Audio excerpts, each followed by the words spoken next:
نحمدہ و نصلی علی رسولہ الکریم، اما بعد، اعوذ باللہ من الشیطان الرجیم، بسم اللہ الرحمن الرحیم۔ الحمدللہ الذی خلق السماوات والارض وجعل الظلمات والنور ثم الذین کفروا بربہم یعدلون۔ صدق اللہ العظیم۔ رب اشرح لی صدری ویسر لی امری واحلل عقدۃ من لسانی یفقہوا قولی واجعل لی وزیرا من اہلی، آمین یا رب العالمین۔ ہم نے جیسا کہ اورینٹیشن سیشن میں بتا دیا تھا کہ ہم سورہ انعام سے اس کورس کا آغاز کریں گے۔ یہ پارٹ 2 ہے دورہ قرآن کورس کا۔ پارٹ 1 جو تھا اس میں ہم نے سورہ فاتحہ سے لے کے سورہ مائدہ تک کور کیا تھا۔ یہ جو اب یہاں سے آگے ہم دیکھیں گے سورہ انعام سے لے کے سورہ توبہ تک ہم نے جانا ہے، اور یہ دوسرا گروپ بنتا ہے اس لحاظ سے۔ اگر معنی کے اعتبار سے دیکھا جائے تو قرآن کے جو گروپس بنتے ہیں، جس پہ پھر جو اصل کام کیا شیخ حمید الدین فراہی رحمۃ اللہ علیہ نے، اس کے بعد پھر امین حسن اصلاحی رحمۃ اللہ کا ایک کام تھا اس حوالے سے کہ انہوں نے یہ آئیڈینٹیفائی کیا تھا کہ جیسے تلاوت کے اعتبار سے ہم دیکھیں تو 7 منزلیں بنتی ہیں قرآن کی، بالکل اسی طریقے سے اگر ہم دیکھیں تو جو اگر ہم معنی کے اعتبار سے دیکھیں تو قرآن کے 7 پھر گروپس بنتے ہیں، اور اس میں ہر گروپ کے اندر کچھ مکی صورتیں ہیں، کچھ مدنی صورتیں ہیں۔ اور عام طور پہ گروپس میں جو سٹرکچر ہے وہ اس طریقے سے ہے کہ پہلے مکی صورتیں ہیں اور پھر اس کے بعد مدنی صورتیں ہیں۔ اس کی حکمت بھی ہم نے لاسٹ ٹائم اس کا ذکر کیا تھا کہ مدنی جو قرآن ہے اس کے اندر پھر احکامات ہیں، اس کے اندر اوبلیگیشنز ہیں، ان کو بتایا گیا۔ تو اب اوبلیگیشنز جو ہیں انسان اسے قبول کرنا اس کو پسند نہیں ہے، انسان نیچر ایسی ہے کہ وہ آزاد رہنا پسند کرتا ہے، کسی قسم کی ریسٹرکشنز جو ہیں اسے پسند نہیں ہے، خاص طور پہ نفس انسانی کو۔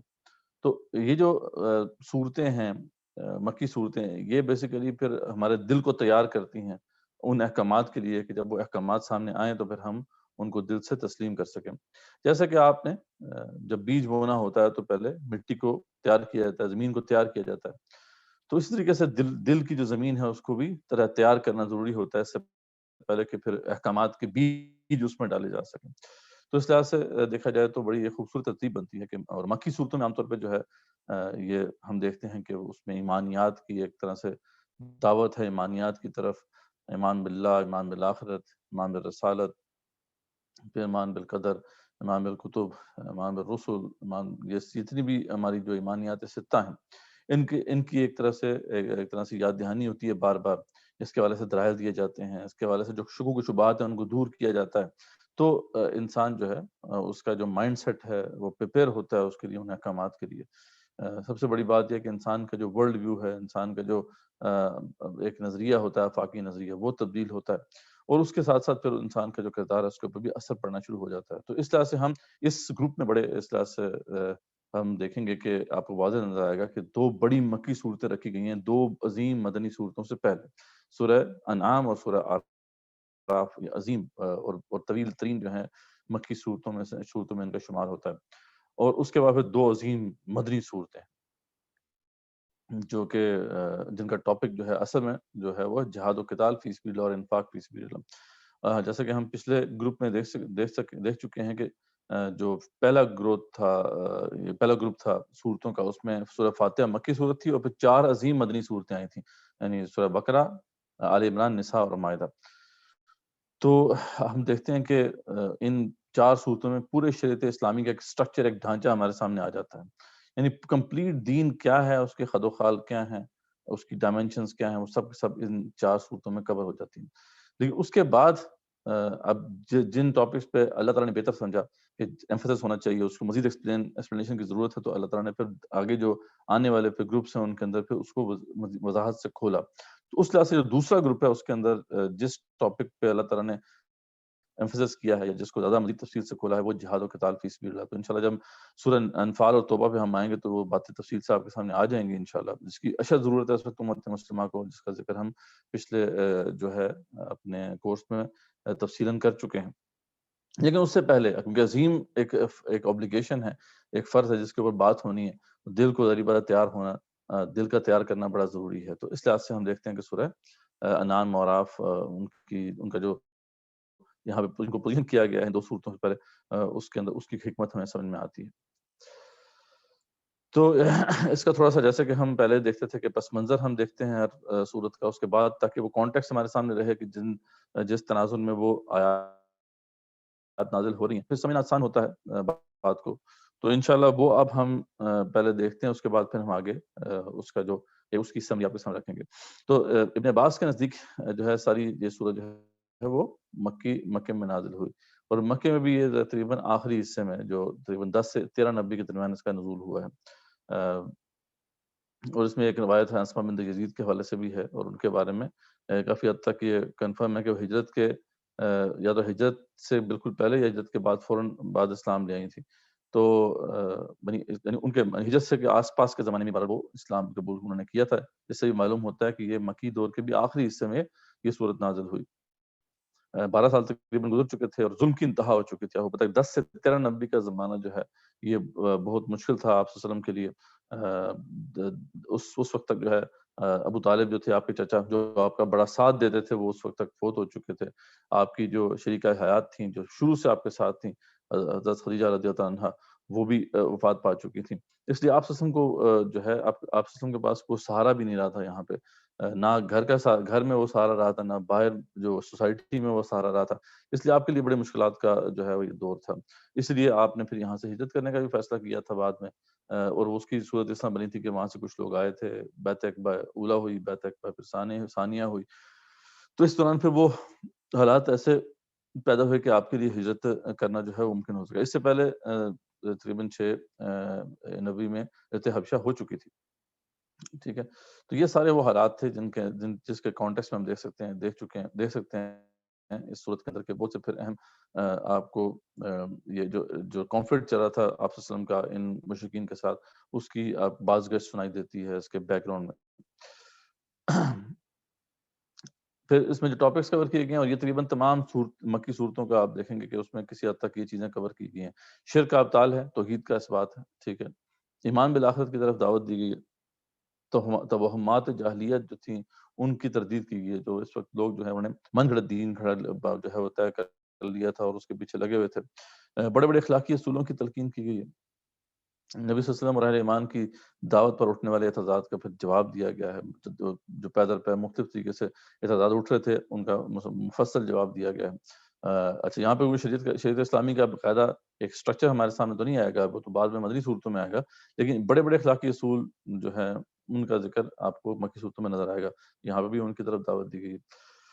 اور دعوت کے نتائج نہ نکلنے کی وجہ سے جو دل شکستگی ہے یا جو ہے مسلمان فرسٹریٹ ہو رہے ہیں، اس پہ مسلمانوں کو بھی تسلی دی گئی ہے اور آپ اسلام کو بھی تسلی دی گئی ہے.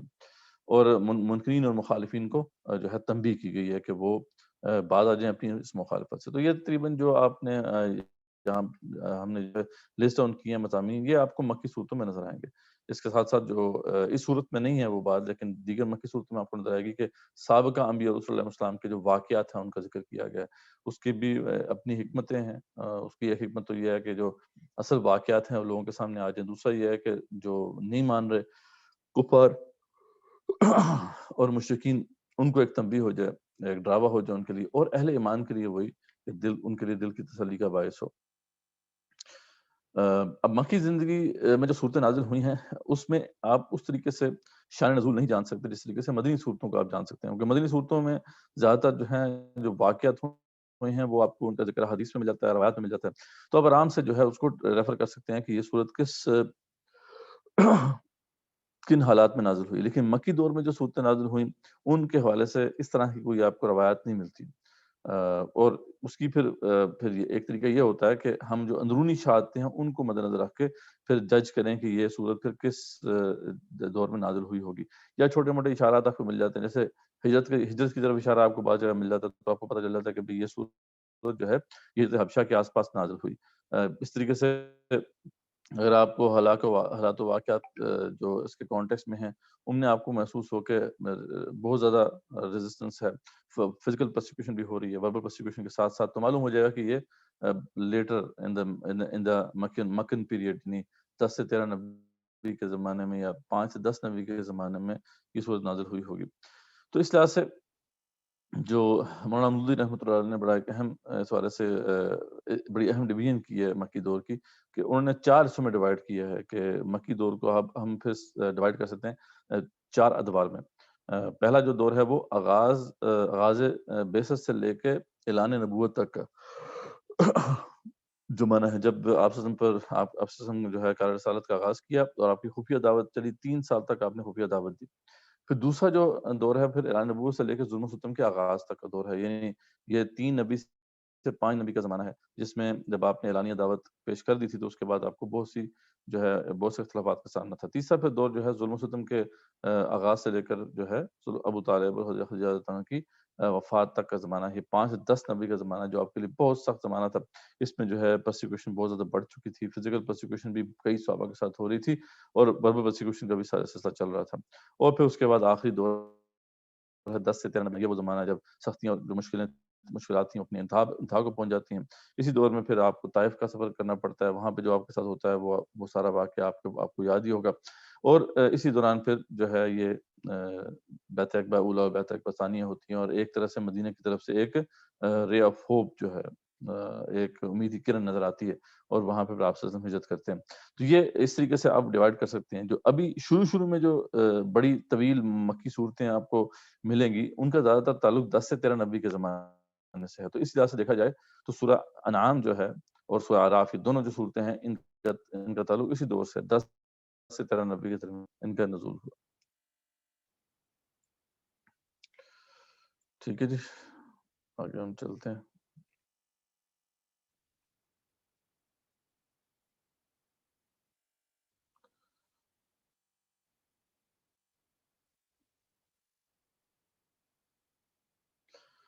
اچھا، اب ہم سورہ انعام کو جب دیکھتے ہیں تو 1 سے 39 آیت تک کا جو ایک پیچ بنتا ہے، یعنی ایک سمجھنے کے مضمون آتا ہے، اس کے اندر کیا ہے، زیادہ تر کفار کے اعتراضات، بالخصوص جو ایک خاص اعتراض تھا ان کا کہ آپ فرمائشی معجزہ دکھائیں، یعنی معجزہ تو ٹھیک ہے دکھا دیا گیا تھا، قرآن مجید کی شکل میں واضح معجزہ ان کے سامنے پیش کر دیا گیا تھا، اس پہ چیلنج بھی کر دیا گیا تھا کہ تم اس جیسی کوئی صورت لے کے آؤ، اگر تم نہیں لا سکتے تو پھر تم ڈرو اس آگ سے جس کے ایندھن بنیں گے انسان اور پتھر۔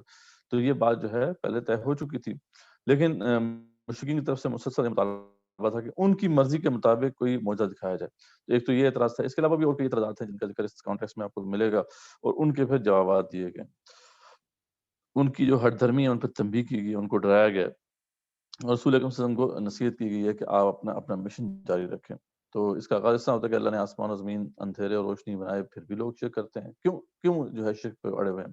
اس نے تو اسے مٹی سے پیدا کیا اور جو ہے موت کا وقت مقرر کیا۔ اس طرح ایک اور وقت یعنی قیامت بھی کا بھی وقت طے شدہ ہے، پھر بھی تم شک کر رہے ہو۔ آغاز ہی یہاں سے توحید کی دعوت سے ہو، توحید کی طرف جو ہے دعوت سے ہوا اور شرک کے ابطال سے ہوا ہے۔ یہ خاص طور پہ مین موضوع ہے اس صورت کا کہ شرک جو ہے اس کا ابطال آپ کو ملے گا بار بار اس میں۔ وہی اللہ آسمان و زمین میں بھی الہ ہے اور وہی تمہاری چھپی کھلی باتوں کو بھی جاننے والا ہے، تو اسی اللہ کو تم نے ماننا ہے۔ پھر اب آگے اعتراضات کا سلسلہ شروع ہو جاتا ہے۔ پہلا اعتراض کیا تھا کہ آپ وسلم فرمائشی معجزہ کیوں نہیں دکھاتے؟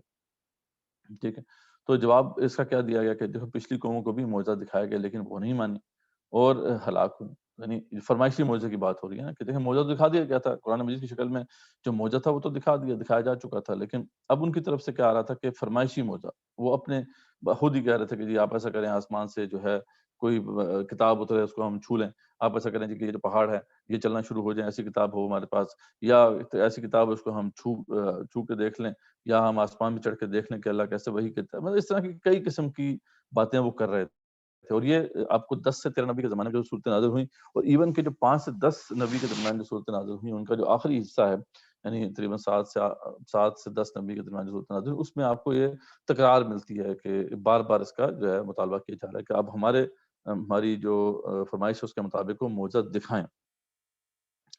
تو اب اس پہ جو ہے بتایا گیا کہ دیکھو ان کو بھی قرآن بطور معجزے کے طور پر دکھا دیا گیا ہے، اس لیے نہیں مانیں گے تو ہلاک ہو جائیں گے۔ اللہ تعالیٰ فرماتے ہیں کہ دیکھو قرآن مجید ہم نے دے دیا ہے، اب اس کے علاوہ ان کو کوئی اور اس طرح کا معجزہ جو یہ چاہتے ہیں وہ نہیں دیا جائے گا۔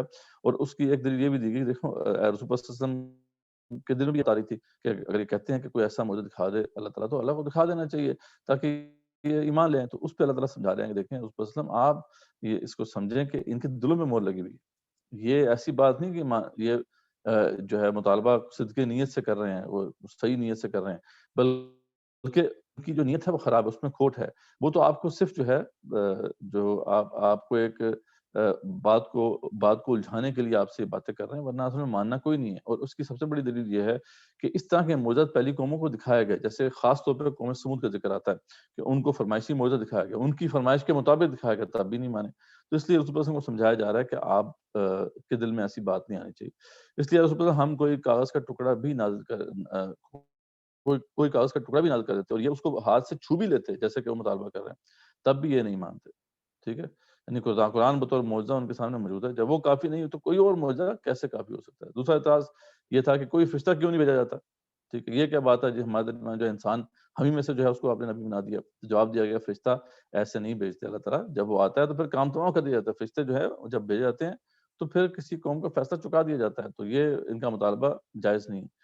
اور پھر دوسری بات اگر بھیج بھی دیتے تو اسے انسانی شکل میں ہی بھیجتے، کیونکہ فرشتے کو یہ دیکھ نہیں سکتے اور اس پر بھی وہ یہی اعتراض کرتے ہیں کہ بھئی یہ کیا انسان ہمارے درمیان آ گیا، یعنی کہ فرشتہ بھیجتے بھی تو یہ فرشتہ تو نہیں ان کے ساتھ بات کر سکتا تھا، کلام کر سکتا تھا، وہ تو فرشتہ اپنی اصل شکل میں رسول اکرم صلی اللہ علیہ وسلم کو نظر آیا تھا، تو آپ صلی اللہ علیہ وسلم کو جو ہے کبھی طاری ہو گئی تھی، زملونی زملونی کہتے ہوئے آپ حضرت خدیجہ رضی اللہ عنہا کے پاس گئے تھے، تو یعنی یہ ممکن نہیں ہے، وہ آتا بھی تو انسان کی شکل میں آتا اور پھر ان کو وہی اشکال لاحق ہوتا جیسے کہ ابھی ہے۔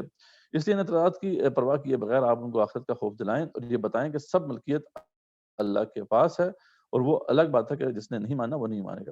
ان سے پوچھے کہ اس کے سوا کوئی اور بھی ہے جو خالق و رازق ہے کہ میں اس کا اپنا معبود بناؤں؟ یعنی بتاؤ کہ شرک جو کر رہے ہیں جن اور جو معبود انہوں نے بنایا کہ وہ اس لائق ہیں کہ ان کی بندگی کی جائے؟ آپ ہی جواب دیجئے کہ میں ایسا نہیں کر سکتا۔ ان کی مخالفت کی پرواہ نہ کریں، آپ انسٹرکشن دے دی گئی کہ آپ ان کی مخالفت کی پرواہ نہ کریں، آپ کا کچھ بھی بگاڑ نہیں سکتے۔ پھر رسول اللہ صلی اللہ علیہ وسلم کی صداقت پر اللہ اس کی کتاب کی گواہی پیش کی گئی کہ آپ پریشان نہ ہوں، آپ بالکل سچے ہیں، اللہ اس پہ گواہ ہے۔ اور پھر کتاب کو آپ پیش کریں، وہ بھی گواہ ہے۔ آپ صلی اللہ علیہ وسلم قرآن کے ذریعے سے سب کو باخبر کرتے رہیں، یعنی آپ ان اعتراضات کے مقابلے میں دل برداشتہ نہ ہو، اپنے مشن کو جاری رکھیے، ٹھیک ہے؟ اگر وہ گواہی نہ دیں تو آپ پر آپ برملا توحید کا اقرار کریں اور مشرکوں سے اعلان برات کریں، ٹھیک ہے؟ اہل کتاب بھی آپ کی اور ساتھ ہی بتایا گیا کہ آپ کی حقانیت کے حوالے سے اتنی بھی بات بھی کافی ہے کہ اہل کتاب آپ کی حقانیت کو اس طرح پہچانتے ہیں جس طرح اپنے بچوں کو پہچانتے ہیں، تو آپ فکر نہ کریں، آپ ہی برحق ہیں۔ تو اللہ پر جھوٹ کرنے والے اور کفر کرنے والے ظالم ہیں اور وہ ہرگز کامیاب نہ ہوں گے، ایسی باتیں کرنے والے جس پہ اللہ پہ جھوٹ باندھتے ہیں۔ مشرکوں سے پوچھا جائے گا کہ کہاں ہے شریک، تو وہ اللہ کے سامنے بھی قسم کھائیں گے۔ اب یہاں بڑی عجیب بات پیش کی گئی کہ جو مشرکین ہیں جب ان سے پوچھا جائے گا کہ جو یہ جو تم شریک کیا کرتے تھے جن کو اللہ کے ساتھ، وہ کدھر ہیں؟ تو وہاں پہ یہ بات ہی بدل دیں گے، اللہ تعالیٰ قسم ہے آپ کی کہ ہم مشرک نہیں تھے، ہم تو شرک نہیں کرتے تھے۔ تو اللہ ان قالوا واللہ ربنا، قسم ہے اللہ کی اے رب ہمارے، ہم مشرک تھے ہی نہیں، ہم شرک کرتے ہی نہیں تھے۔ تو ایسے نہ جا رہے ہیں کہ اللہ کے سامنے وہاں پہ بھی جھوٹ بولیں گے۔ تو ان میں سے کچھ لوگ کان لگا کر سنتے ہیں، اللہ فرماتے ہیں کہ سنتے تو ہیں اور ان کے دلوں پر پردے پڑے ہوئے ہیں، وہ بات ان کو سمجھ نہیں آتی۔ اس لیے آپ چاہے یہ ہر قسم کی نشانی یا معجزہ ہی کیوں نہ دیکھ لیں، جیسے کہ یہ کہہ رہے ہیں یہ ایمان نہیں لائیں گے، اس لیے آپ بار بار ان کی فرمائش کو پورا کرنے کے حوالے سے ہم سے کوشچن نہ کریں۔ آپ دعا کرتے ہوں گے آپ صلی اللہ علیہ وسلم سے، تو اس کانٹیکسٹ میں بات ہو رہی ہے۔ آپ صلی اللہ علیہ وسلم جو ہے وہ دعا کرتے ہوں گے اللہ تعالیٰ سے، تو اس کانٹیکسٹ میں یہ بات ہو رہی ہے۔ قرآن سورہ کہتے ہیں کہ یہ پرانے قصے ہیں، آپ دیکھیں گے جب یہ لوگ آخرت میں اللہ کے سامنے کھڑے ہوں گے تو اپنے کفر پر حسرت کریں، کاش ہم ایسا نہ کرتے۔ اس طرح وہ یہ کہتے ہیں کہ ہم دوبارہ نہیں اٹھائے جائیں گے، کاش آپ دیکھیں گے جب ان کا رب وہ جو ہے رب کے سامنے کھڑے ہوں گے تو حسرت کریں گے، اس وقت پوری بار بار یہ بات ہو رہی ہے۔ ان سب کو جو ہے سوچنا چاہیے کہ دنیا کی زندگی کھیل تماشا ہے، جبکہ آخرت کا گھر جو ہے متقین کے لیے بہت بہتر ہے۔ یہ کیوں نہیں اس بات کو سمجھتے؟ اور رسول اللہ صلی اللہ علیہ وسلم ہم جانتے ہیں کہ آپ کو ان کی باتیں غمگین کرتی ہیں، وہ آپ کو تسلی دی جا رہی ہے، آپ پریشان مت ہوں، ان کی اس طرح کی باتوں پہ آپ نے دل برداشتہ نہیں ہونا ہے۔ ہم جانتے ہیں کہ آپ کو ان کی باتیں غمگین کرتی ہیں، لیکن یہ دراصل آپ کو نہیں جھٹلا رہے، ٹھیک ہے؟ یہ اللہ کی آیات کا انکار کر رہے ہیں۔ آپ بطور محمد بن عبداللہ ان کو مسئلہ نہیں ہے، ان کو مسئلہ کس سے ہے؟ ان کو مسئلہ محمد رسول اللہ صلی اللہ علیہ وسلم سے ہے۔ تو یہ بیسیکلی کرنا چاہتے ہیں، اللہ کی آیات کا انکار کرنا چاہتے ہیں، تو آپ پریشان مت ہوں، آپ اپنے مشن کو جو ہے اس طریقے سے جاری رکھیے۔ تو لیکن پریشان نہ ہو، آخرکار اللہ کی مدد آ کر رہتی ہے اور وہ آ کر رہے گی۔ اس لیے اگر آپ کو ان کے اعتراضات گراں گزرتے ہیں تو آپ کہیں سے فرمائشی معجزہ جو ہے دکھا سکتے ہیں لا کر، تو دکھا دیں۔ یا تو آپ زمین میں سرنگ لگا لیں یا سیڑھی چڑھ کے جو ہے کہیں سے وہ معجزہ لا کے دکھا دیں، ہم ایسا ہرگز نہیں کریں گے۔ یعنی بڑے بڑے دو ٹوک الفاظ میں اللہ نے واضح فرما دیے، شاید آپ صلی اللہ علیہ وسلم اس زمانے میں کوئی تکرار کرتے ہوں دعا کی، تو اللہ نے منع کر دیا کہ ایسا نہیں ہوگا۔ اگر اللہ چاہتا، اللہ فرماتے ہیں اگر اللہ چاہتا تو یہ سب ویسے ہی ہدایت پر آ جاتے، کسی معجزے کی ضرورت ہی نہ ہوتی، لیکن اللہ کی مشیت کچھ اور ہے، اور اس کو آپ سمجھیں اور نادانوں میں شمار نہ ہو۔ ایسی بات کر کے ایسے فرمائش کر کے آپ ہم سے جو ہے نادانوں میں شمار نہ ہو۔ وہ کہتے ہیں کہ اللہ ہمارے لیے فرمائشی معجزہ کیوں نہیں دکھاتا؟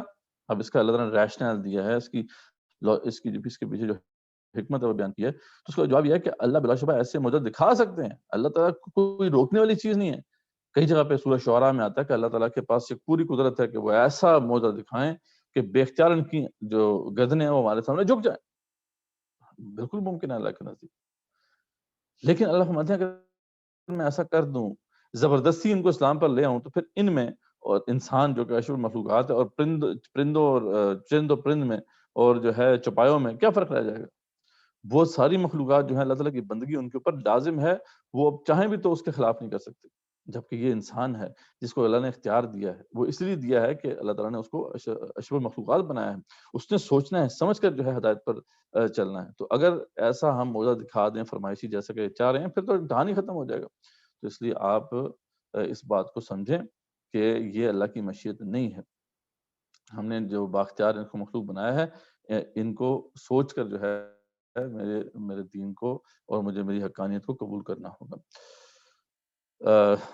اب اس پہ آگے اللہ تعالیٰ جو ہے جو آیت نمبر 40 to 49 ہے، اس میں مشرکین کو تنبیہ کی گئی ہے بڑی پرزور انداز میں۔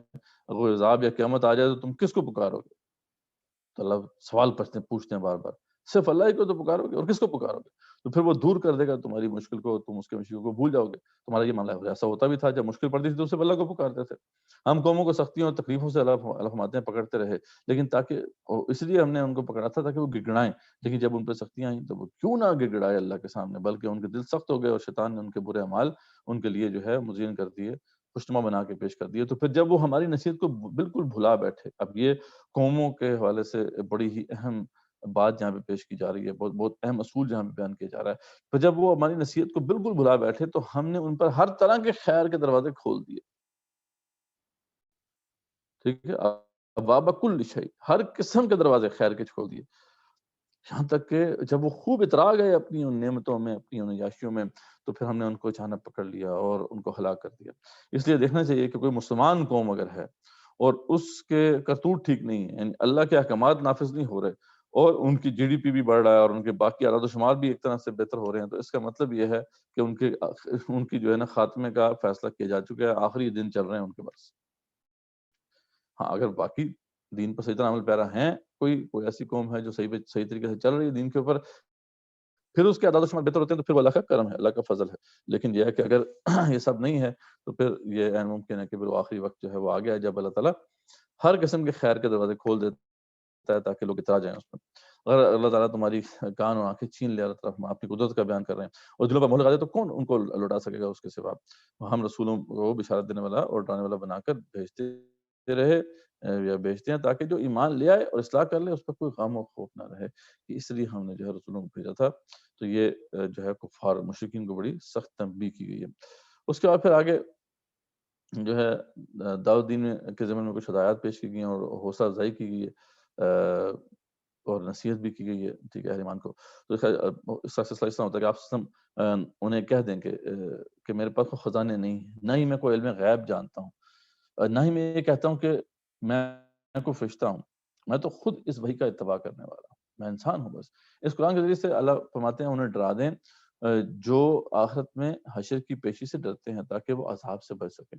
یعنی جو آپ ڈرا اسی سکتے ہیں قرآن کے ذریعے سے جو ڈرنا چاہتا ہے، جس کے اندر کچھ نہ کچھ خوف ہے۔ انہیں اپنے سے دور نہ کریں جو صبح شام اللہ کو پکارتے ہیں۔ آپ صلی اللہ علیہ وسلم کو واضح انسٹرکشن دی جا رہی ہیں، بہت اہم انسٹرکشن ہے، داعی اللہ کے لیے اس سے بہتر انسٹرکشن نہیں ہو سکتی کہ وہ لوگ جو آپ کی بات سننا چاہتے ہیں، ان کے اندر انابت ہے، ان کی بات کو آپ نے لازماً سننا ہے، ٹھیک ہے، اور ان کی بات کو سن کر آپ نے جو ہے ایک تو یہ ہے کہ ان کو پرائرٹی دینی ہے اور ان کو فوکس کرنا ہے، جیسا کہ یہاں پہ آپ سے کہا گیا کہ انہیں اپنے سے دور نہ کریں، وہ صبح شام اللہ کو پکارتے رہیں اور اسی کی رضا کے طالب رہتے ہیں. ان فقراء کو اپنے سے اس لیے دور نہ کریں کہ یہ جو ہے سرداران قریش ہیں ان کی وجہ سے آپ ان کو دور نہ کریں کہ وہ کہتے تھے نا کہ آپ کی محفل میں تو ایسے لوگ بیٹھے ہیں، ہم کیسے آپ کے ساتھ آ کے بیٹھ جائیں، آپ کے محفل میں تو غریب لوگ بیٹھے ہیں یا رذیل قسم کے لوگ بیٹھے ہیں. تو آپ کو انسٹرکشن دی جا رہی ہے کہ آپ ان کی وجہ سے یہ جو منیب لوگ ہیں جو کہ چاہتے ہیں کہ اللہ کے دین اللہ کی رضا چاہتے ہیں، جو صبح شام اللہ کو پکارتے ہیں، ان کو کبھی بھی دور نہ کیجیے گا، ورنہ آپ بھی اس کا جو ہے خمیازہ بھگتیں گے. یہ اللہ تعالیٰ نے ان سرداروں کا امتحان رکھا ہوا ہے بیسیکلی. یہ اللہ نے ان کا امتحان ہے کہ وہ اگر اس طرف نہیں آ رہے تو اس کا مطلب ہے کہ وہ جو حق کو جو ہے قبول کرنا نہیں چاہتے، بلکہ ان کا تکبر جو ہے وہ آڑے آ چکا ہے. اس کے بعد جو لوگ ابھی ایمان آنے کے لیے آپ کے پاس آئیں، آپ انہیں خوش آمدید کہیں، ویلکم کہیں، کیونکہ جو بھی غلطی کے بعد توبہ کر لے، اصلاح کر لے تو اللہ تعالیٰ غفور رحیم ہے. اللہ تعالیٰ اس کے لیے غفور رحیم ہے. تو جب اللہ غفور رحیم ہے تو آپ کو بھی اسے ویلکم کرنا چاہیے. اس طرح اللہ کرتا ہے اپنی آیات تاکہ اللہ بیان کرتا ہے اپنی آیات تاکہ مجرموں کا راستہ بھی واضح ہو جائے، صحیح راستہ بھی واضح ہو جائے اور مجرموں کا راستہ واضح ہو جائے. اور آپ انہیں بتا دیں کہ میں تمہاری پیروی کر کے کر سکتا اور مجھے نہیں پتا کہ قیامت کب واقع ہوگی. جو بار بار وہ پوچھتے تھے کہ کب قیامت ہوگی، تو انہیں بتا دیں کہ مجھے نہیں پتا، اللہ ہی ہر قسم کے غیب کو جانتا ہے. وہ تم پر مکمل قدرت رکھتا ہے، یہ بات ان کو بتا دیں. اسی کی جو ہے اس کی ایک بڑی نشانی یہ ہے کہ جو اللہ تعالیٰ جان قبض کرنے کے لیے فرشتے بھیجتا ہے، اور جس طرح وہ جان قبض کرتے ہیں یہ سب اسی قدرت سے ہے. اور خشکی اور تری میں ہر جگہ جو ہے وہی تمہیں بچانے والا ہے مشکلات سے. وہ اس پر قادر ہے کہ تم پر عذاب بھیجے اوپر سے اور نیچے سے، یا اوپر سے بھیج دے یا نیچے سے بھیج دے، یا تمہیں گروہ میں بانٹ کے آپس میں دوسرے کی طاقت کا مزہ چکھائے. جیسے خانہ جنگی رہتی ہے تو آپ نے دیکھا کہ خانہ جنگی کے نتیجے میں جس طرح قوم تباہ ہوتی ہے، وہ جو ہے کوئی بیرون حملے سے بھی وہ تباہ نہیں ہوتی، کوئی زلزلے سے بھی تباہ نہیں ہوتی. یعنی ایسی تباہی ہوتی ہے خانہ جنگی کی وجہ سے. تو یہ عذاب کی مختلف صورتیں ہوتی ہیں. جب آپ دیکھیں اللہ فرماتے ہیں کہ جب آپ دیکھیں کہ یہ لوگ فضول باتوں میں لگے ہوئے ہیں تو ان سے الگ ہو جائیں، یہاں تک کہ وہ کسی اور بات میں ملوث کسی اور بات میں لگ جائیں. اور اگر شیطان بھلا دے آپ کو تو جب یاد آ جائے تو اس وقت آپ الگ ہو جایا کریں. تو یہ بڑی واضح انسٹرکشن دائی اللہ کو دی جا رہی ہیں کہ اعراض کریں ان سے، الٹی سیدھی باتوں میں نہ پڑیں، وہ چھوڑ دیں جنہوں نے دین کو کھیل تماشا بنا رکھا ہے، ان کی جو ہے باتوں میں نہ آئیں. تو الحمدللہ یہ ہمارا جو ہے وہ جو سمری ہے وہ کمپلیٹ ہوگی. اب ہمارا تھوڑی سی بریک ہوگی، نماز کا ٹائم ہے. تو انشاءاللہ آپ ہمارے ساتھ رہیں. ودن 10 منٹس ہم اس کو جو ہے اس کو کنٹینیو کریں گے. اس وقت تک جو کورس کوآرڈینیٹر ہیں آپ دیکھ لیں، اور اس کے بعد پھر ہم اس کو دیکھتے ہیں، کنٹینیو کرتے ہیں انشاءاللہ.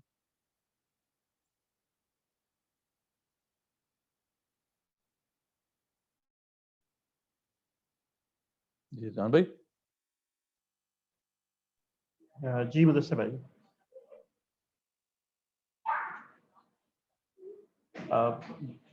ہم جو ہے نماز ابھی کا بریک لے لیتے ہیں، 10 منٹ کی بریک لے لیتے ہیں، اس کے بعد کوشچن آنسر کرتے ہیں.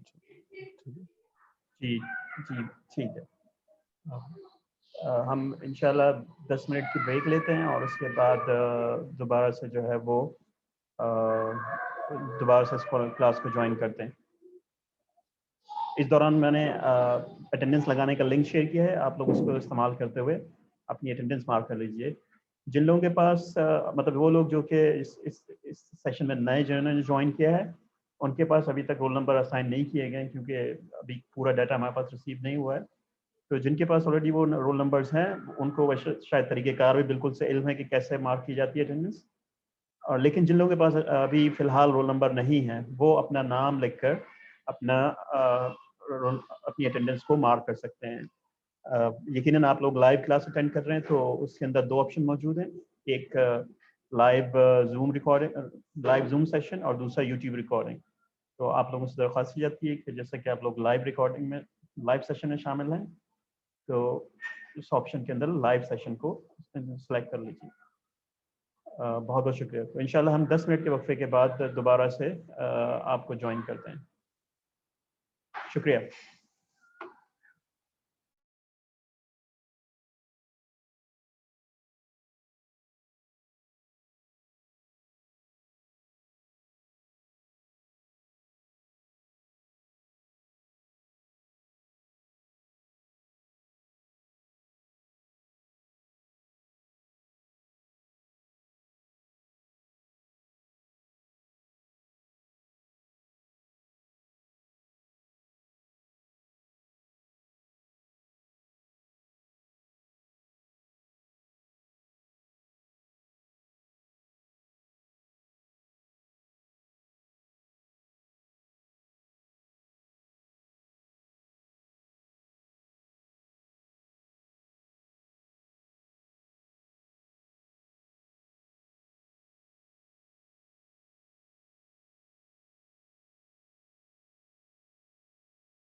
السلام علیکم ورحمۃ اللہ وبرکاتہ. امید ہے کہ آپ سب کا یہ تھوڑا سا انتظار جو ہے کافی گرانی گزرا ہوگا. مدثر بھائی ہمیں دوبارہ جوائن کر چکے ہیں. مدثر بھائی میں آپ سے گزارش کروں گا کہ آپ اپنی اسکرین شیئر کر لیجیے. اس دوران مجھے کچھ سوالات جو تھے وہ موصول ہوئے چیٹ کے ذریعے. ویسے سر عزیز جو ہیں وہ اس وقت بھی آن لائن ہیں. اگر آپ میں آپ کو میوٹ کرتا ہوں, اگر آپ چاہیں تو ان سوالوں کو براہ راست ہمارے کورس انسٹرکٹر سے پوچھ سکتے ہیں. سر عزیز اگر آپ موجود ہیں تو.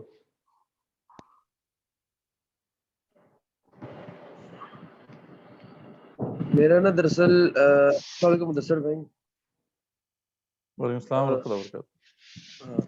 میرا دراصل نا وہ میں نے میسج نا وہ کوسچن جو تھے نا 2 میں نے وہ چیٹ باکس میں بھیج دیے تھے. میرا تھوڑا سا مائک کا ایشو ہے, وہ اگر کائنڈلی اگر آپ میسج میرا وہ آلریڈی وہاں سے آپ دیکھ لیں تو. ہاں وہ میرا مائک کا ایشو ہے موبائل کا. میں پڑھ دیتا ہوں. بالکل میں نے سوچا کہ شاید براہ راست پوچھنے میں. تو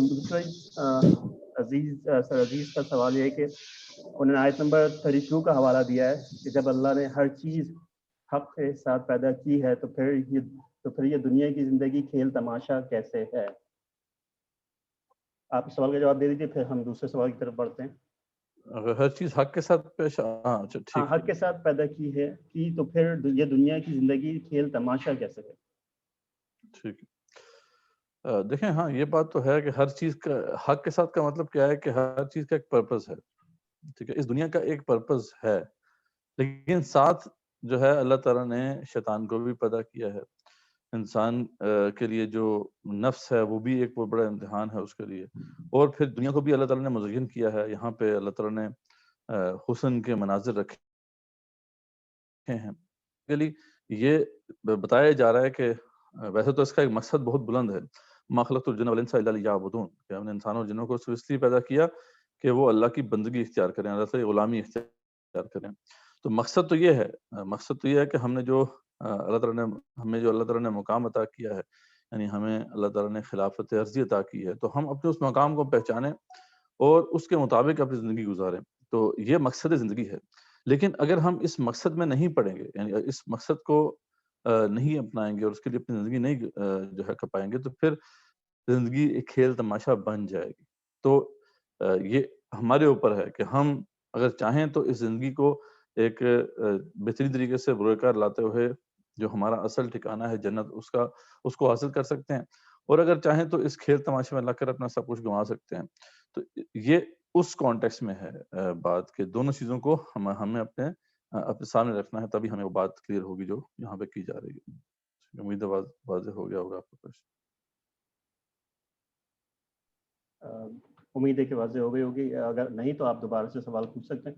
ان کا دوسرا سوال مدثر بھائی آیت نمبر 38 کا حوالہ دیتے ہوئے پوچھ رہے ہیں کہ قیامت کے دن اللہ انسان کے ساتھ باقی جانداروں کو بھی جمع کرے گا, اس کی کیا حکمت ہے.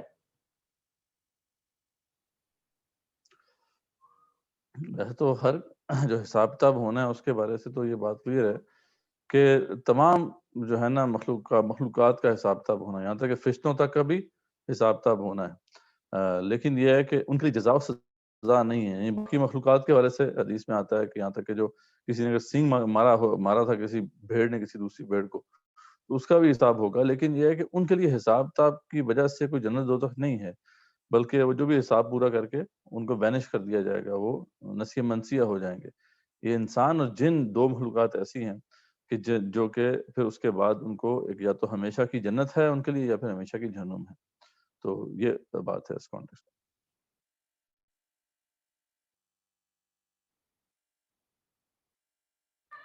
جزاک اللہ مدثر بھائی. ہمارے پاس کچھ, اب میں ابسن سے گزارش کروں گا کہ ابسن آپ اپنا سوال پوچھیے. السلام علیکم. وعلیکم السلام ورحمۃ اللہ وبرکاتہ. میرے سوال تھوڑے سے مختلف ہیں. 2 سوال تھے. ایک تو سوال تھا کہ سورہ بقرہ سے لے کے سورہ مائدہ تک ہم نے یہ پڑھا ہے کہ ہم پر جہاد فی سبیل اللہ فرض ہے, اور اللہ تعالیٰ انہیں لوگوں کو پسند کرے گا جو جہاد فی سبیل اللہ یعنی قتال کی بات کر رہے ہیں اس میں حصہ لے گا. تو ہمارا ایز اے شبان المسلمین ابھی تو کوئی ہمارا پلیٹ فارم نہیں ہے یا پولیٹیکلی ہم اتنے وائب نہیں ہوئے ہیں, اسٹرانگ نہیں ہے, تو ہم کس طرح حصہ لے رہے ہیں وہاں تک پہنچنے میں, اور کیا ہم واقعی اس اللہ تعالیٰ کی رضا میں شامل ہوں گے. اور دوسرا یہ ہے کمپلیٹلی پہلے اس کا میرا خیال ہے یہ پلیز آنسر. جی اس پہ انشاءاللہ آپ کو بڑی تفصیل سے جواب آگے مل جائے گا حسن صاحب, کیونکہ آگے ہماری جو 2 صورتیں ہیں سورہ انفال اور توبہ وہ اسی موضوع پر جیسے کہ ذکر کیا تھا. تو انشاءاللہ اگر آپ اپنے ان سوالات کو اپنے پاس رکھتے ہیں ابھی تو ودن جو ہے انشاءاللہ 4 weeks اور سو ہم وہاں پہنچ جائیں گے. اور پہلے سورہ انفال ہم نے ڈسکس کرنا ہے, اس کے بعد سورہ توبہ ہم نے ڈسکس کرنی ہے. تو انشاءاللہ آپ دیکھیں گے کہ یہ چیزیں آپ کو بڑی کلیئر ہو جائیں گی انشاءاللہ. جزاک اللہ مدثر بھائی. اب ہمارے پاس عثمان, آپ سے پہلے تھوڑا سا مجھے چیٹ پر سوال مجھے ملے تھے تو میں ان کو مدثر بھائی کے لیے پڑھ دیتا ہوں. مدثر بھائی ہمارے پاس سوال آیا کہ مکی صورتیں کیونکہ مکے میں نازل ہوئیں, اس کے اولین مخاطب مشرکین مکہ ہیں, اس لیے مکہ کے مشرکین کا تعارف درکار ہے کہ یہ بنی اسماعیل میں سے ہیں اور اللہ یعنی ایک خدا سے بھی ان کا تعارف ہے. تو یہ تعارف صرف حضرت اسماعیل کی بدولت ہے, اور لات منات عزا جو ان کے بت ہیں وہ نیک شخصیات کے ناموں پر ہیں, یا ان کی طرف انبیاء گزرے ہیں؟ جی جو ویسے تو یہ بنی اسماعیل ہی تھے, بعد میں پھر ان کے اندر شرک گھس آیا, اور شرک آپ کو پتہ ہے کہ اس کی بنیاد اسی طریقے سے ہوتی ہے کہ جیسے کہ ایک صحیح روایت میں جو قوم نوح کے والے سے ذکر آتا ہے کہ یہ جو مختلف ان کے نام تھے, ود تھا, سواد تھا, اس طرح کے مختلف جو یغوث تھا, یہ مختلف جو نام تھے ان کے بتوں کے, بیسیکلی تو یہ نیک بزرگ تھے ان کے.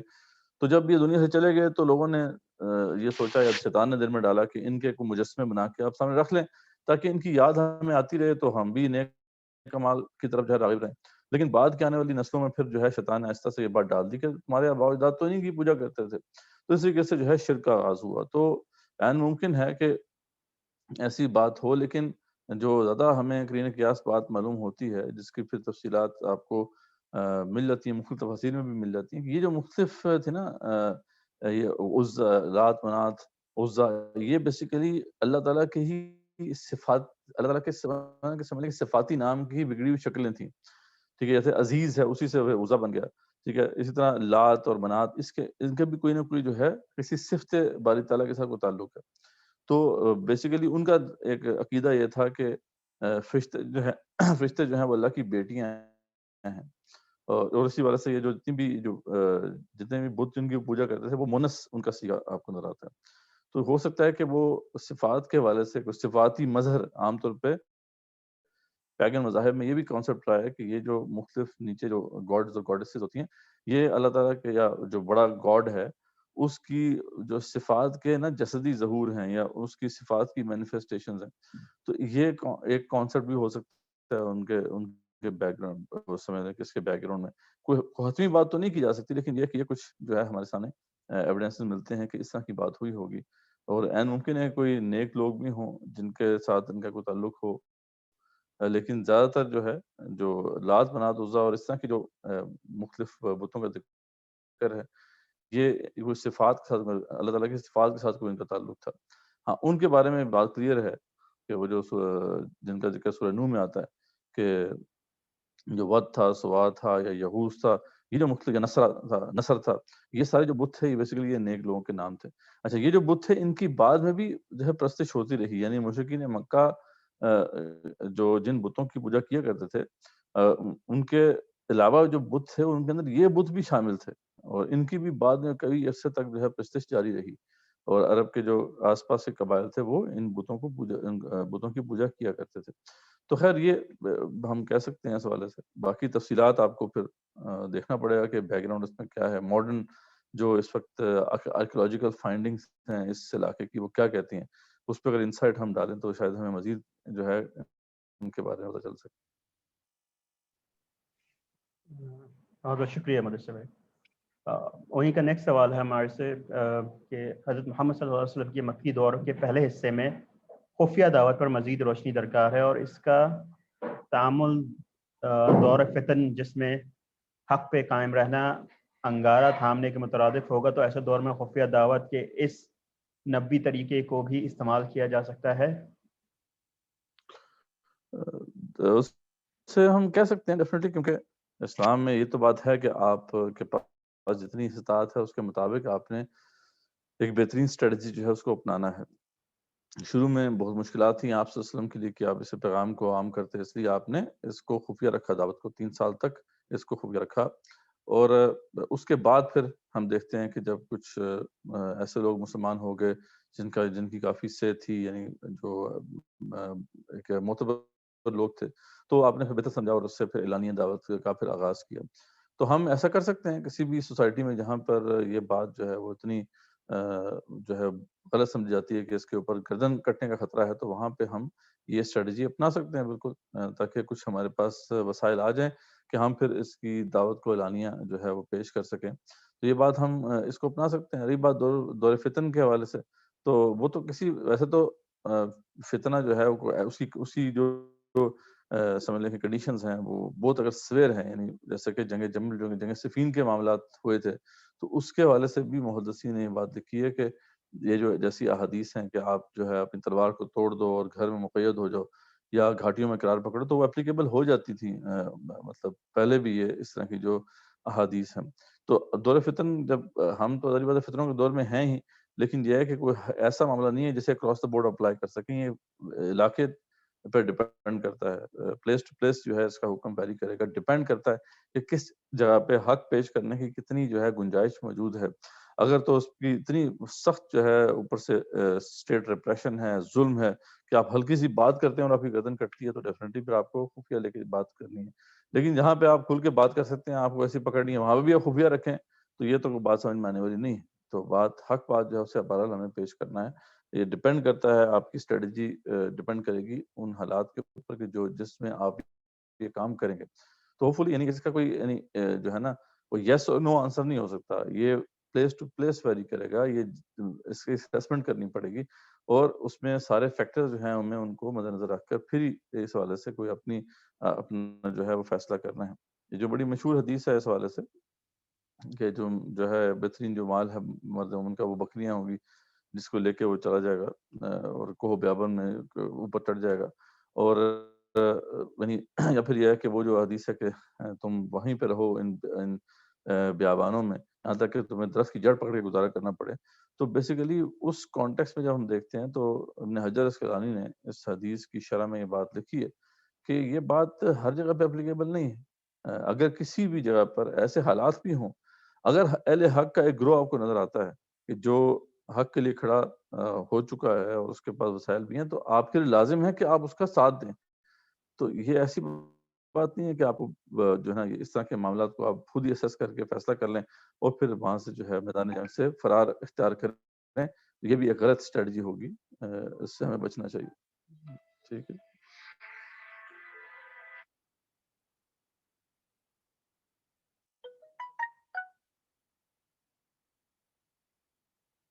ٹھیک ہے جی.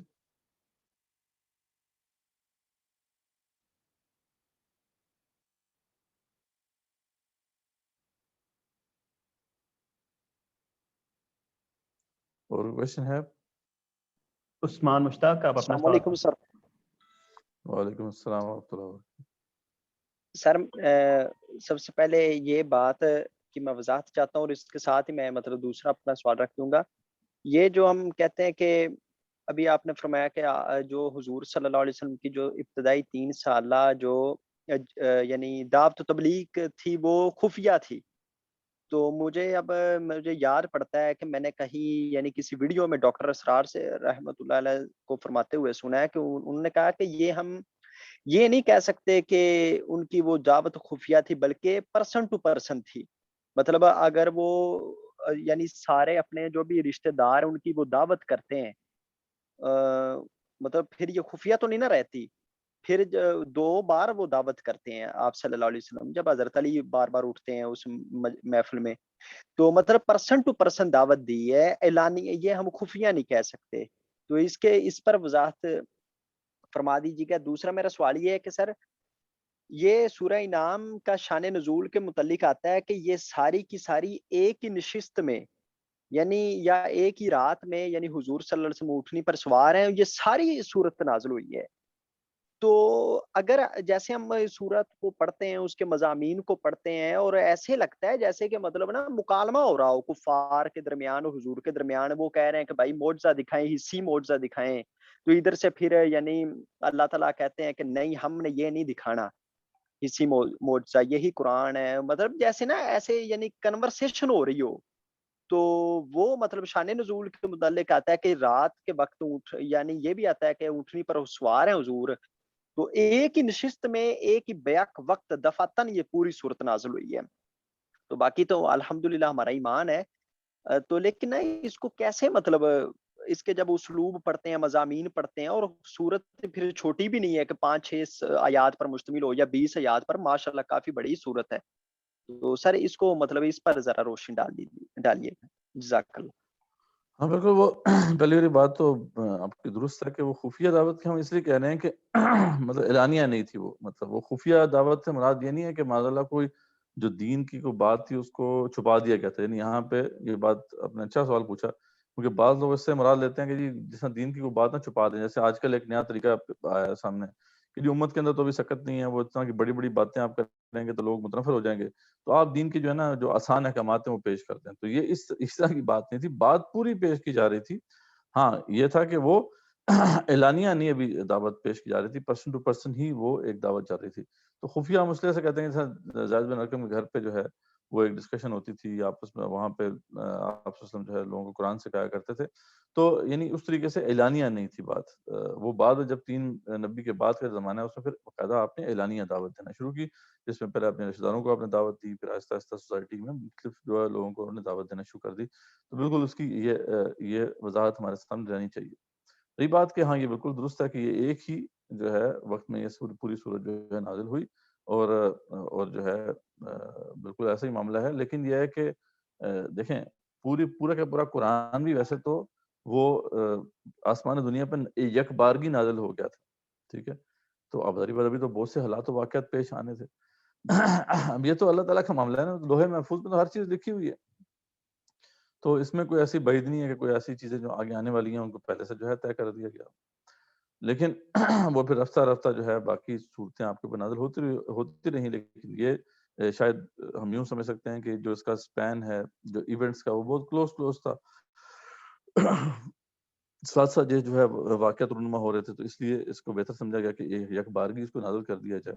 تو یہ اللہ کی اس سے کوئی ہم بعید نہیں ہے کہ جو ہے وہ آگے آنے والے ایونٹس ان کو پہلے سے جو ہے طے کر دیا گیا ہو، کیونکہ بہرحال لوہے محفوظ میں تو ہر چیز طے ہے.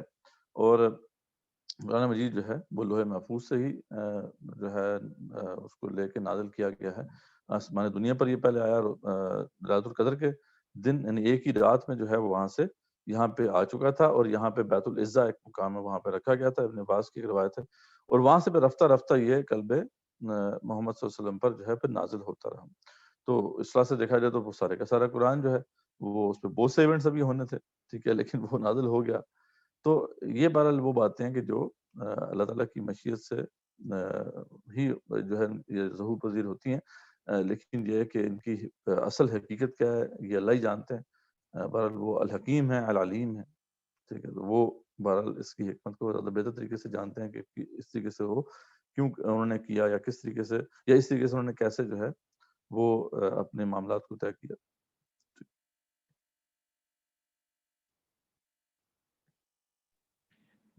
جزاک اللہ مدثر بھائی. عثمان کا ایک اور سوال ہے. سر جو مکی قرآن ہے اس میں مضامین اتنی مطلب وہ کہتے ہیں رپیٹ کیے گئے ہیں، اتنے رپیٹ کیے گئے ہیں کہ بندہ نہ سوچتا ہے کہ آخر کیا اتنی وجہ آئی ہے. اب مطلب معجزات پر ہے، وہ پھر صبر پر آتے ہیں کہ نبی آپ ہی نہیں ہے، آپ سے پہلے اولو العزم ہمارے پیغمبر آئے ہیں، انہوں نے بھی صبر کیا ہے. تو مطلب بندہ نا کچھ سوچتا ہے کہ کیا ہے یہ مطلب ایسا سین. مطلب اب یہ سورہ نام میں آیا نا مکمل مضمون آ گئے, ہر مضمون کو چھیڑا گیا ہے. پھر وہی مضمون سورہ شورا میں, سورہ راف میں, پھر سورہ ابراہیم میں, مطلب ہر صورت میں وہی مضامین بار بار بار بار. جبکہ مدنی قرآن میں ایسا نہیں ہمیں چیز ملتی. مطلب وہاں ایک پورا جیسے نا پروسیس فینومینن نظر آتا ہے کہ اب بدر ہوئی ہے, اب احد ہوئی ہے, اب خندق ہوئی ہے, اب حدیبیہ ہوئی ہے. مطلب ایسے ایسے چیزیں ملتی ہیں. تو اس میں احکامات بھی آتی ہیں اس میں. مطلب یعنی مدنی قرآن کو میرے سامنے سمجھنا زیادہ جیسے ایزی ہو جاتا ہے بنسبت مکی قرآن کا, شان نزول اور ہسٹوریکل بیک گراؤنڈ کے. اب مطلب تو اس کے متعلق کچھ یہ اب مطلب یہ تو پھر اللہ ہی بہتر جانتا ہے, جیسے کہ آپ نے کہی بات کہ وہ اس کی کیا حکمت بالغہ ہے. یہ تو اس میں کوئی شک نہیں ہے کہ دیکھیں بار بار, کیونکہ قرآن ایک پریکٹیکل بک ہے. یہ کوئی جیسے مولانا مودودی رحمۃ اللہ نے اپنے مقدمے میں پیش کیا ہے کہ یہ کوئی ایسی کتاب نہیں ہے کہ آپ لائبریری میں بیٹھ کر اور ریفرنس بکس لے کر پڑھنا شروع کر دیں تو آپ کو سمجھ میں آ جائے. یہ تو ایک پریکٹیکل گائیڈ ہے, جیسے ایک نا حج کی پریکٹیکل گائیڈ ہوتی ہے. اب جس نے حج کرنے جانا ہے اس کے لیے بڑی ریلیونٹ ہے. اس میں وہ ٹپس اینڈ ٹرکس دی جاتی ہیں کہ کیسے آپ کو جو ہے وہ احرام کیسے باندھنا ہے, ادھر سے وہاں کیسے جانا ہے, میقات تک کیسے جانا ہے, وغیرہ وغیرہ. مطلب وہ اب اس کی جو بندہ جو واقعی پریکٹیکلی حج کرنا چاہتا ہے اس کے لیے ایک ایک چیز ریلیونٹ ہو جاتی ہے. اور اگر آپ جو ہے وہ حج نہیں کرنا چاہتے تو آپ کے لیے وہ بورنگ چیز ہوگی یار یہ کیا ہے. تو ایسے ہی معاملہ قرآن مجید کا. قرآن ایک پریکٹیکل کتاب ہے. جب داعی اللہ کے دین کو لے کر کھڑا ہو جاتا ہے, توحید کی دعوت لے کر کھڑا ہو جاتا ہے سوسائٹی میں, تو قرآن کی یہ جو ایک ایک آیت ہے, خاص طور پہ مکی دور کا جو پورا قرآن ہے, وہ ایک ایک آیت امپورٹنٹ ہے اس کے لیے. دیکھیں اس کے اندر یہ اس چیز کو دیکھ لیں, یہ جو 50 سے لے کے 73 آیات تک جو بیان کیا گیا ہے, کہ نبی صلی اللہ علیہ وسلم کے لیے دعوت دین کے ضمن میں کچھ ہدایات دی گئی, کچھ انسٹرکشن دی گئی ہیں, ان کی حوصلہ افزائی کے لیے نصیحت کی گئی. ابھی کتنی ضروری ہے اس داعی اللہ کے لیے جو واقعی اس طرح کے معاشرے میں کھڑا ہوتا ہے, کہ کیا کیا انسٹرکشن آپ کو دی گئی ہیں. کہ دیکھیں آپ صلی اللہ علیہ وسلم کو کہا گیا ہے کہ دیکھیں آپ اول تو آپ نے ان کو پرائرٹی دینی ہے کہ جو لوگ اللہ کے طلبگار, اللہ کی رضا کے طلبگار ہیں, صبح شام اللہ کو پکارتے ہیں, ان سے آپ کا فوکس نہیں ہٹنے پر. ٹھیک ہے, چاہے وہ فقراء ہی کیوں نہ ہو, آپ نے ان پہ فوکس کرنا ہے. اب ایک بہت بڑا سوال ہے جس کا جواب دے دیا گیا ہے کہ داعی اللہ اگر کھڑا ہوتا ہے تو کیا وہ اشرافیہ میں ہی دعوت دے, یہی ہے کہ عام لوگوں کو دعوت دے, اسے کیا کرنا چاہیے. تو یہاں پہ معلوم ہوا کہ آپ کی یہاں دعوت تو انٹلیکچولی ساؤنڈ ہونی چاہیے, ٹھیک ہے, لیکن اس سے متاثر اگر کوئی عام بندہ بھی ہوتا ہے تو آپ کو پرائرٹی دینی ہے اسے. اور یہ مضمون جو ہے آپ دیکھتے ہیں کہ پھر سورہ عبس میں جا کے وہ اپنے کلائمیکس پہ پہنچتا ہے, جو کہ ترتیب نزولی کے اعتبار سے وہ واقعہ بہت پہلے ہو چکا تھا, لیکن اس کی جو سگنیفیکینس ہے, امپورٹنس ہے اس مضمون کی, یہ پورے آپ کو مکی قرآن میں بڑی تفصیل سے یہ موضوع جو ہے کور ہوا ہے. لیکن کتنا امپورٹنٹ موضوع ہے, یعنی اس کی امپورٹنس چیک کریں. میں اپنے ذاتی اگر آپ کو ایکسپیرینس بتاؤں کہ مجھے جب یہ اصول قرآن کا سمجھ میں آ گیا تو صحیح معنوں میں مجھے دعوت دینا آئی. مطلب اس سے پہلے دعوت دین کے حوالے سے مجھے شعور نہیں تھا. ٹھیک ہے, الحمدللہ جب یہ بات سمجھ میں آئی تو یہ پتہ لگا کہ دعوت کیسے دیتے ہیں. اتنا بڑا اصول ہے. اب اس کو بار بار سمجھایا گیا ہے. پھر اس کے بعد یہ جو معجزہ والا مضمون آپ نے کہا, کتنا اہم مضمون ہے کہ جو ایک بنیاد ہے ہماری, جو انٹلیکچوئل ایمان کی بنیاد ہے, وہ کوئی چھوٹی بات تو نہیں ہے. ٹھیک ہے, جسے آپ بس ایک دفعہ پیش کر دیا جائے تو بار بار ایسے کہتے ہیں نا ہیمر ان, وہ جو ہتھوڑا جو ڈال کے نا وہ جو کیل ٹھونکا جاتا ہے, اس طریقے سے بار بار ہیمر کیا گیا ہے مضامین کو. پھر جو عقیدے کے اندر جو خرابیاں ہیں ان کو کھرچا گیا ہے ایک ایک کر کے. جیسے اب یہ دیکھیں, یہ جو تصور ہے کہ جو شفاعت باطلہ کا ایک تصور ہے کہ جی جو ہے مرضی ہو جائے, ہم جو مرضی کر لیں, آخرت میں ہمیں جو ہے رسول اللہ صلی اللہ علیہ وسلم لے جائیں گے جنت میں, ایسی بات نہیں. ٹھیک ہے, ایسی بات نہیں ہے کہ جو میں بار بار قرآن میں بیان کیا کہ لا تملک نفس لنفس شیئا, کوئی شخص کسی شخص کے لیے کوئی ملکیت نہیں رکھے گا. والامر یومئذ للہ. ٹھیک ہے, اور کل الامر اور جو کل اللہ امر, جب بتایا نا اللہ کے ہاتھ میں سب کچھ ہے, اس دن فیصلہ ہوگا. کل اللہ شفاعت و جمیع, تمام کی تمام شفاعت جو ہے اللہ تعالیٰ کے لیے ہوگی. تو انہیں بار بار مکی قرآن میں جو ہے ان چیزوں کو کھرچا گیا ہے, ذہن سے باطل نظریات کو کھرچ دیا گیا ہے. اگر آپ یوں سمجھیں کہ مکی دور کا جو قرآن ہے اس کا کام یہ ہے کہ جیسے جو زنگ لگا ہوا ہے نا ہمارے خیالات میں, ہماری سوچ میں, اس کو جو ہے اچھی طریقے سے کھرچ کے جو ہے صاف کرنا ہے. تو یہ اس کا کام, تطہیر کرنی ہے صحیح طریقے سے ہمارے نظریات کی, تاکہ جب ہمارا وہ جو ورلڈ ویو ہے، ہمارے وہ نظریات ہیں، جب بالکل صاف ہو جائیں گے تو پھر ظاہر بات ہے اس کا امپیکٹ بھی ہمارے عمل پہ ہوگا. تو یہ کوئی چھوٹے مضامین نہیں ہیں. پھر یہ جو بات ابھی آپ صلی اللہ علیہ وسلم کو انسٹرکشن دی جا رہی ہے بار بار قرآن، مکی دور کے قرآن میں اس کا آپ کو آدھا ملتا ہے، اس کی ریپیٹیشن ملتی ہے کہ آپ صلی اللہ علیہ وسلم جو ہیں اعراض کریں، وہ آرزن الجاہلین، آپ اعراض کریں جاہلوں سے. آپ جو ہے وہ لوگ جو فضول باتوں میں لگے ہوئے ہیں، آپ ان سے بالکل نکل جائیں، ہٹ جائیں. اور اگر دونوں دوران گفتگو آپ کو بھول جائے، شیطان آپ کو بھلا دے، تو جیسے ہی آپ کو یاد ہے فوراً جو ہے وہ آپ اسی انسٹرکشن پر عمل کریں. ایک تو شیطان سے پناہ مانگیں اور اسی انسٹرکشن پر عمل کریں. کتنی امپورٹنٹ نصیحت ہے کہ جب آپ دعوت دیتے ہیں تو طرح طرح کے لوگ ہیں جو آپ کی شخصیت پر حملہ کریں گے، آپ کی کریکٹر اسیسینیشن ہوگی. آپ کے لیے اسٹریٹجی بڑی سمپل دی گئی ہے، اعراض کریں، جسٹ واک اوے. آپ ان کو الجھیں ہی نہ ان سے، ٹھیک ہے، کالو سلامہ کہہ کے نکل جائیں. تو بار بار تو یہ مضامین بہت امپورٹنٹ ہے، خاص طور پہ جو بندہ پریکٹیکلی اسلام میں آگے بڑھنا چاہتا ہے. اس لیے ان کو بار بار نئے نئے پیرائے میں نئے نئے انداز سے اس کو پیش کیا گیا تاکہ یہ ذہن نشین ہو جائیں، یہ کھونٹے جیسے کہتے ہیں نا وہ گڑ جائیں. اور قرآن کا کمال یہ ہے کہ وہ ہمارے ذہن میں وہ جو ہے نصب کر دیتا ہے وہ کھونٹے، کہ پھر انسان جو ہے وہ ہل نہیں سکتا، وہ جو ہے غلط راستے پہ نہیں جائے گا، پھر انشاءاللہ سیدھے راستے پہ ہی رہے گا. جزاک اللہ بروسر بھائی. اب ہمارے پاس ابسن ہم جو سوال پوچھنا چاہتے ہیں، مجھے ابسن آپ اپنا سوال پوچھ سکتے ہیں. ہیلو السلام. دعویٰ کا آپ نے تھوڑا ذکر کیا تھا، ایک بس وہ لاجک قرآن اور حدیث سے ایک سوال ذہن میں آیا تھا کہ نوح علیہ السلام سے لے کے حضرت محمد صلی اللہ علیہ وسلم تک کیلکولیٹ کیا ہے کہ کسی جگہ میں نے پڑھا تھا کہ 14 سے 15,000 سال بنتے ہیں، جس میں حضرت صلی اللہ علیہ وسلم 1500 سال پہلے آئے تھے.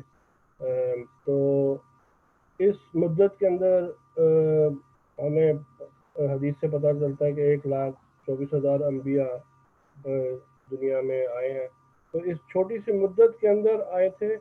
اور دوسرا یہ کہ اگر آئے تھے کہ اب اس میں آپ ایڈ کر لیں آدم علیہ السلام کو، تو اس میں چند ہزار سال، تو مطلب دنیا صرف اتنے سال ہے، جبکہ سائنٹیفکلی اور جب امی حوا اور آدم علیہ السلام جو دنیا میں لائے گئے جنت سے، تو کیا صرف اتنی دنیا کے سال بنتے ہیں؟ کیونکہ اس سے پہلے بھی کئی بلینز آف ایئر پہلے دنیا آئی تھی، مگر وہ کہا تھا کہ دنیا بنائی گئی تھی آدم علیہ السلام کے لیے. میں تھوڑی سی روشنی ڈالوں. خیر یہ تو اب اس پہ کوئی حتمی بات تو نہیں کی جا سکتی. ہاں یہ بات تو ضرور ہے کہ جو آرکیولوجیکل فائنڈنگز ہمارے پاس ہیں اس وقت، یا جو اس وقت فوسلز وغیرہ میں ملے ہیں، اس سے پتہ چلتا ہے کہ جو پلانٹ، یہ جو پلانٹ لائف تھی یا اینیمل لائف تھی، یہ تو شاید بہت پرانی ہے. ٹھیک ہے، اس میں جیسا ڈائناسورس کا ذکر آتا ہے، یہ تو بڑے پرانے ہیں. لیکن یہ ہے کہ انسان جو ہے یہ بعد میں آیا ہے. اب انسان کب آیا ہے، کتنے سال اس کو ہو گئے ہیں، اب اس پہ کوئی ایسٹیمیٹ لگایا جا سکتا ہے. کیونکہ پہلے جو شروع کے جو انسان تھے ان کی عمریں بڑی طویل تھیں. جیسے نوح علیہ السلام کا ذکر آتا ہے کہ 950 سال تو انہوں نے اپنی بس قوم کو دعوت دی. پتہ نہیں ان کی اپنی لائف کتنی تھی، 1200 سال تھی، 1300 سال تھی. تو یعنی اس طرح کی اس لیے اسسمنٹ ہم کر نہیں سکتے، کیونکہ ہمارے پاس جو اس وقت جنریشنز ہیں وہ تو ان کی بس 70 سال، 80 سال، 100 سال بس ایج ہے. لیکن پہلے جو ہے زیادہ ہو سکتا ہے ایج ہوتی ہو.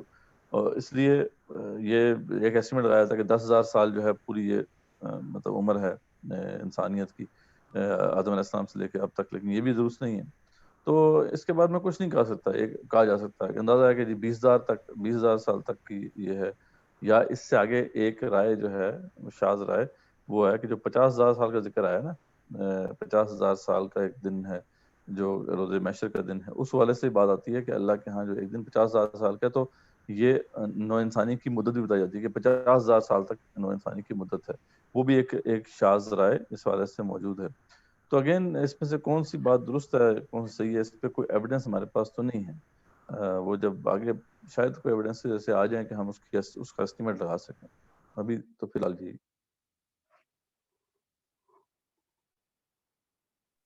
جزاک اللہ بروسر بھائی.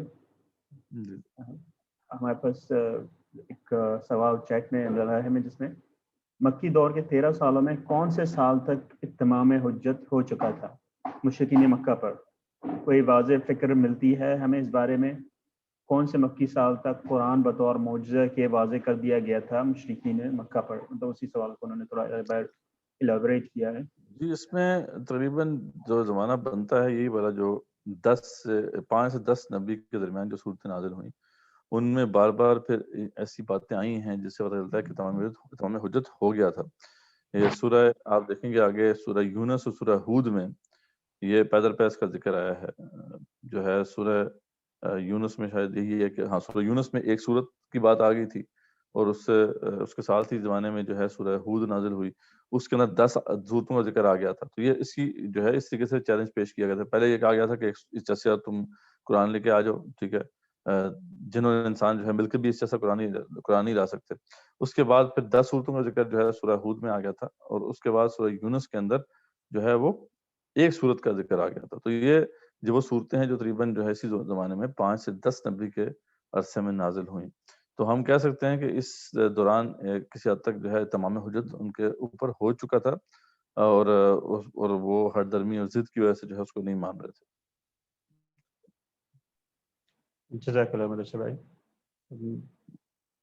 ہمارے پاس اب مزید کوئی ریز ہینڈ نہیں ہے. اگر آپ میں سے کسی کے ذہن میں کوئی سوال ہے تو وہ یقیناً ہم سے پوچھ سکتے ہیں یا چیٹ میں لکھ سکتے ہیں یا واٹس ایپ کر سکتے ہیں. اور اگر نہیں تو پھر میں مدرسہ بھائی سے گزارش کروں گا کہ وہ اس کلاس کی کلوزنگ کر دیں اور پھر انشاءاللہ ہم کل تک آپ کے پاس جو ہے وہ مٹیریل کلاس کا شیئر کر دیں گے. ٹھیک ہے جی, بہت شکریہ آپ سب لوگوں کا. اس میں انشاءاللہ جو آپ کو ویڈیوز شیئر کی جاتی ہیں جیسے لاسٹ ویک شیئر کر دی گئی تھی, طریقہ یہی ہے اگر آپ صحیح معنی میں قرآن کو سمجھنا چاہتے ہیں تو وہ جو پوری تقریباً وہ تفسیر ہے قرآن کی تو آپ پہلے اس کو سنیں. جو تفاسیر آپ کو دے دی گئی تھیں ڈاؤن لوڈ کے لنکس بھی آپ کے سامنے موجود ہیں, آپ اسے ڈاؤن لوڈ کر کے ایک دو تفاسیر کو بھی ساتھ رکھیں اور ان کے تناظر میں پھر اس کو سمجھیں اور پھر کویشچنز نوٹ کریں. اور ہاں ان کویشچنز کو پھر ہمیں پہلے بھی بھیج سکتے ہیں, آپ اس دوران بھی سیشن کے دوران بھی کر سکتے ہیں. اس میں پھر ہم یہ کرتے ہیں کہ جو ہم نے مقام جتنا کور کرنا ہوتا ہے تقریباً آدھا پارہ ہم کور کرتے ہیں, اس کی ایک سمری میں پیش کرتا ہوں اور اس کے بعد پھر کویشچن آنسرز ہوتے ہیں. تو اگر آپ نے صحیح معنوں میں پہلے جو ہے ان ویڈیوز کو سنا ہوگا اور پھر آپ اس سمری کو بھی آپ سنیں گے تو پھر انشاءاللہ یہ چیز آپ کی ذہن نشین ہو جائے گی اور اس حوالے سے جو مضامین ہیں وہ آپ کے جو ہے وہ ذہن میں راسخ ہو جائیں گے انشاءاللہ. تو اس کا خاص اہتمام کریں انشاءاللہ. آج کے بعد انشاءاللہ کل تک آپ کو جو نیکسٹ ویک کے جو لنکس ہیں وہ بھی مل جائیں گے اور پہلے ویک میں جو مواد ہم نے کور کیا اس سے متعلق کوئز اور ساتھ ہی اس کی اسائنمنٹ, یہ دونوں آپ کو انشاءاللہ کل پرسوں تک میکسیمم جو ہے مل جائیں گے تاکہ آپ ایسیس کر سکیں کہ آپ کہاں پہ کھڑے ہیں اس پورے اس سفر کے اندر اپنی سمجھ کے اعتبار سے. تو یہ انشاءاللہ اپنے ذہن میں رکھیے. باقی تو انشاءاللہ آپ نے جو کویشچن پوچھے ماشاءاللہ بہت اچھے کویشچنز تھے, انگیجنگ کویشچنز تھے. اس طریقے سے کویشچنز پوچھتے رہیے اور سیشن کو جو ہے اس طریقے سے اٹینڈ کرتے رہیے تاکہ آپ اس سے بھرپور طریقے سے استفادہ کر سکیں. تو یہیں پہ ہم ختم کرتے ہیں. اللہ تعالیٰ جو ہے ہم سب کا یہاں پر جو بیٹھنا ہے سیکھنے سکھانے کے اس عمل میں ہمارا انوالو ہونا یہ قبول فرمائے. ربنا تقبل منا انک انت السمیع العلیم واخر دعوانا الحمدللہ رب العالمین. الصلاۃ والسلام علی رسولہ وعلی آلہ وصحبہ اجمعین برحمتک یا ارحم الراحمین.